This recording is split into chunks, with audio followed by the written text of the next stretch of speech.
একটা ছেলে আর একটা মেয়ে কখনো বন্ধু হতে পারে না। তার কারণ হচ্ছে এখানে ফিলিংস থাকে, আবেগ থাকে, সেক্সুয়াল অ্যাক্টিভিটি থাকে, এখানে কখনোই সম্ভব নয়। তাই বলে আমি এই বলছি না সেটা খারাপ। সো গাইস, আজকে কিন্তু খুব একটা ইন্টারেস্টিং পয়েন্ট নিয়ে সকাল সকাল চলে এসেছি। থাম্বনেল দেখে বুঝতে পেরেছো কি ব্যাপারে আলোচনা হতে চলেছে। আর তুমি যদি আমার চ্যানেলে প্রথম হয়ে থাকো অবশ্যই চ্যানেলটা সাবস্ক্রাইব করো। আর এই মুহূর্তে যদি তুমি ফেসবুক থেকে ভিডিওটা দেখো তো অবশ্যই পেজটা ফলো করে রেখো। থাম্বনেল তো দেখে বুঝতেই পেরেছো কি ব্যাপারে আলোচনা হতে চলেছে। একটা আনকমন ব্যাপার, কিন্তু প্রতিটা নিয়ত এই ঘটনাটা ঘটেই চলেছে। তো আজকে জাস্ট আমি এই ভিডিওর মাধ্যমে আলোচনা করব যে এই যে 70% ছেলেরা তাদের বেস্ট যে মেয়ে বান্ধবীদেরকেই ভালোবেসে ফেলে বা গার্লফ্রেন্ড করে ফেলে, এটা করা কি উচিত কি উচিত নয়, বা এর ফলাফল কি হতে পারে। তো বেশ ইন্টারেস্টিং একটা পয়েন্ট, ভিডিওটা শেষ পর্যন্ত অবশ্যই দেখো। কারণ দেখো, একটা কথা বলি, তোমরা কতটা মানবে, অ্যাকচুয়ালি একটা ছেলে আর মেয়ে কখনো বেস্ট ফ্রেন্ড হতে পারে না।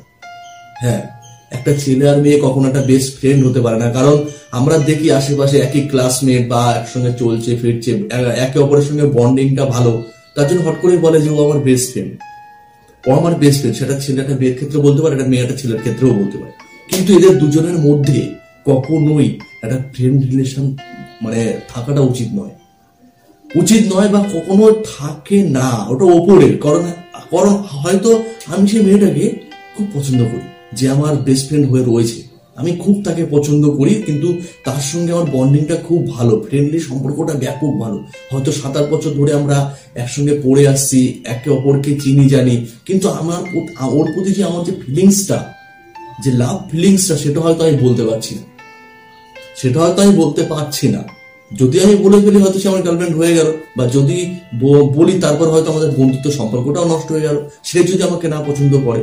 তো এই ক্ষেত্রে ম্যাক্সিমাম টাইমে ওপরে বন্ধুত্ব ভাবটা নিয়ে থাকে, কিন্তু একে অপরের ভিতরে যেটা ফিলিংস যদিও থাকে সেটা কখনোই তারা প্রকাশ করতে পারে না।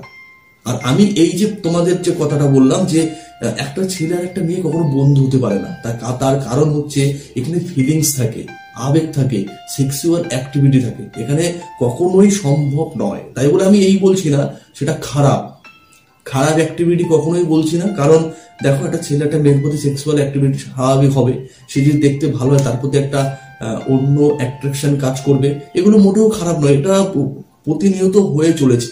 কিন্তু এটাকে খারাপ ভাবে যদি ব্যবহার তুমি করো তাহলেই তুমি খারাপ হচ্ছ। কারণ হতে পারে একটা ভালো মেয়ে বা তোমার বেস্ট ফ্রেন্ড, তাকে তোমার ভালো লাগতেই পারে, তুমি তাকে বলতেই পারো যে আমি তোকে ভালোবাসি, বা তোমরা নেক্সট টাইম খুব ব্রাইট ফিউচার নিয়েও ভাবতে পারো, কেউ তোমাদেরকে বাধা দেবে না। কিন্তু সেই জায়গাটা তুমি যদি অন্য কিছু চিন্তা ভাবনা তোমার মধ্যে আনো তাকে নিয়ে, তখন তুমি ভুল করবে। আর যদি বলি এই রিলেশনটা যদি তুমি বলতে চাও তাহলে কিভাবে কি করা উচিত। প্রথমত দেখো, তুমি তোমার চোখে তোমার যে বান্ধবীটা যদি ভালো হয়, কারণ তুমি 7-8 বছর তার টাচে রয়েছো, তার ভিতরের খবর অবশ্যই তুমি জানো। তো একটা গার্লফ্রেন্ড বয়ফ্রেন্ড যেমন থাকে না, যে একে অপরের সঙ্গে অনেকটা জানাজানি হয়ে যায়, তেমন একটা পজিশনে কিন্তু তুমি এই মুহূর্তে রয়েছো। কারণ তোমরা অনেকদিন ধরে দুজনের সঙ্গে চলছো ফিরছো, কথা বলছো, একসঙ্গে পড়ছো, টিউশনে যাচ্ছ, হয়তো স্কুল বা কলেজ যাচ্ছ। তো সেই ক্ষেত্রে তুমি ভালো করে এই মনের দিক থেকে এটা ক্লিয়ার থাকবে যে ও আমার জন্য পারফেক্ট কিনা, বা ওর সঙ্গে আমার অ্যাডজাস্ট ঠিক হবে কিনা নেক্সট টাইম। তো এইসব দিকগুলো থেকে যখন তুমি পজিটিভলি ভাবটা পাবে, তখন অবশ্যই তুমি প্রপোজ করতে পারো। কোনো ন্যাকামো কিছুই নয়, সিরিয়াসলি ভাবেই তাকে বলো যে এতদিন তোর সঙ্গে চলেছি ফিরেছি, তুই আমার কাছে বেস্ট, তো আমি তোকে হারাতে চাই না, আমি এই সম্পর্কটাকে আরো গভীরভাবে ভাবতে চাই। এইটা নিয়ে তুমি আলোচনা করতে পারো। বা একটা বিষয় যেটা হচ্ছে, তুমি যদি ওর লাইফে কেউ থেকে থাকে, তারপরেও তুমি যদি তাকে পছন্দ করো, তাহলে বস এই ব্যাপারে আগিয়ে লাভ নেই।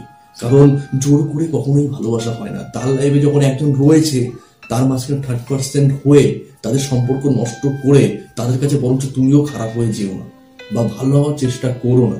কারণ মিথ্যে জিনিস বেশি দিন চাপা থাকে না, একদিন প্রকাশ্যে আসবে, তখন সব থেকে খারাপ তুমিই হবে। এতদিন যখন তুমি তার কাছে বেস্ট বিশ্বাসী একজন ছিলে, বন্ধু ছিলে, 1 সেকেন্ডের মধ্যে সেটা তুমি খারাপ হয়ে যাবে। তো ওর সব রিলেশন দরকার নেই, বস অনেক মেয়ে আছে, বন্ধুত্ব সম্পর্কটা রাখো। সে যদি অন্যকে নিয়ে স্বপ্ন থাকে, তার স্বপ্ন দেখতে সাহায্য করো, সোজা কথা। এবার এমন ক্ষেত্রে এমন হয় যে তুমি হয়তো ওয়াকার্ড ফিল করছো যে আমি এরকম, আমার থেকে ও অনেকটাই হাই লেভেল, যে তার ফ্যামিলির দিক থেকে হতে পারে বা সে দেখার দিক থেকে হতে পারে, তোমার মধ্যে এটুকু কনফিডেন্স রয়েছে যে আমি ওকে খুব ভালোবাসি বা ও আমার বন্ধু হিসাবে খুব রেসপেক্ট করে, কিন্তু বয়ফ্রেন্ড হিসাবে কি আমাকে চাইবে? কখনোই চাইবে না। হয়তো বলতে গেলে আমাকে আমার প্রপোজ অ্যাকসেপ্ট করবে না বা আমি আমার সম্পর্কটাই খারাপ হয়ে যেতে পারে। এই ক্ষেত্রে কি করবে? তো এই ক্ষেত্রে একটা কথাই বলবো, মনে কোনো কথা চাপা রেখো না, দুষ্টু মাইন্ড নিয়ে তার সামনে যেও না। তুমি যে তাকে কতটা পছন্দ করো, কতটা ভালোবাসো, তার প্রতি মানে তাকে নিয়ে তোমার মধ্যে জমা রয়েছে, সেটা ওপেন তার সামনে প্রকাশ করো এবং তার মধ্যে একটা প্রমিস দিয়ে এই কথাটা বলো, দেখ একটা ফিলিংস ছিল সেটাকে প্রকাশ করলাম, বাট যদিও এটা না হয় আমাদের বন্ধুত্ব সম্পর্কটা কিন্তু স্ট্রং থাকবে, এটা কথা দেবে। এরকম ভাবে তুমি বলতে পারো। তুমি যখন ওকে প্রপোজ করবে হয়তো তারপর তোমার ফিলিংস না থাকলেও তোমাকে যদি না বলে দেয়, বন্ধুত্ব সম্পর্কটা ঠিক থাকবে, কিন্তু এই সম্পর্ক একদিন হবেই, কারণ তুমি তাকে পছন্দ করো, এটা কিন্তু অ্যাকচুয়ালি ওর মনে কনভার্ট হয়ে গেছে, সেটাকে নিয়ে কিন্তু ভাববে, সবসময় ভাববে। ভাবতে হতে দেখা গেল একদিন যখন ও যেমন ছেলে পছন্দ করে সেইগুলো তোমার মধ্যে পেলে একদিন সেই তোমাকে প্রপোজ করবে। তো অ্যাকচুয়ালি দেখো, এই যে সম্পর্কগুলো যারা এরকম মাইন্ডে রয়েছে অবশ্যই ওপেনলি বলে দাও, মনটাকে পরিষ্কার করে বলো, দুষ্টুমি মাইন্ডে অ্যাটাচ করো না, এগুলো খুব ভালো সম্পর্ক হয়। এই যে বান্ধবী টান্ধবী যখন তোমার গার্লফ্রেন্ড হয়, এই যে সম্পর্কগুলো একদিক থেকে খুব ভালো হয়, একে অপরের ব্যাপারে পুরো ক্লিয়ার থেকে কেমন কেমন টাইপের, ওর সঙ্গে আমার অ্যাডজাস্ট কেমন, এই যে এইসব ব্যাপারগুলো থাকে, তো যার জন্য স্ট্রং ভাবে কিন্তু রিলেশন হয়। সো ভিডিওটা বেশি লং করলাম না। তুমি যদি আমার চ্যানেলে প্রথম হয়ে থাকো, প্লিজ একটাই রিকোয়েস্ট রইলো, চ্যানেলটা সাবস্ক্রাইব করো। আর তোমার মধ্যেও যদি কোনো প্রশ্ন থাকে অবশ্যই আমাকে কমেন্ট করে জানাও।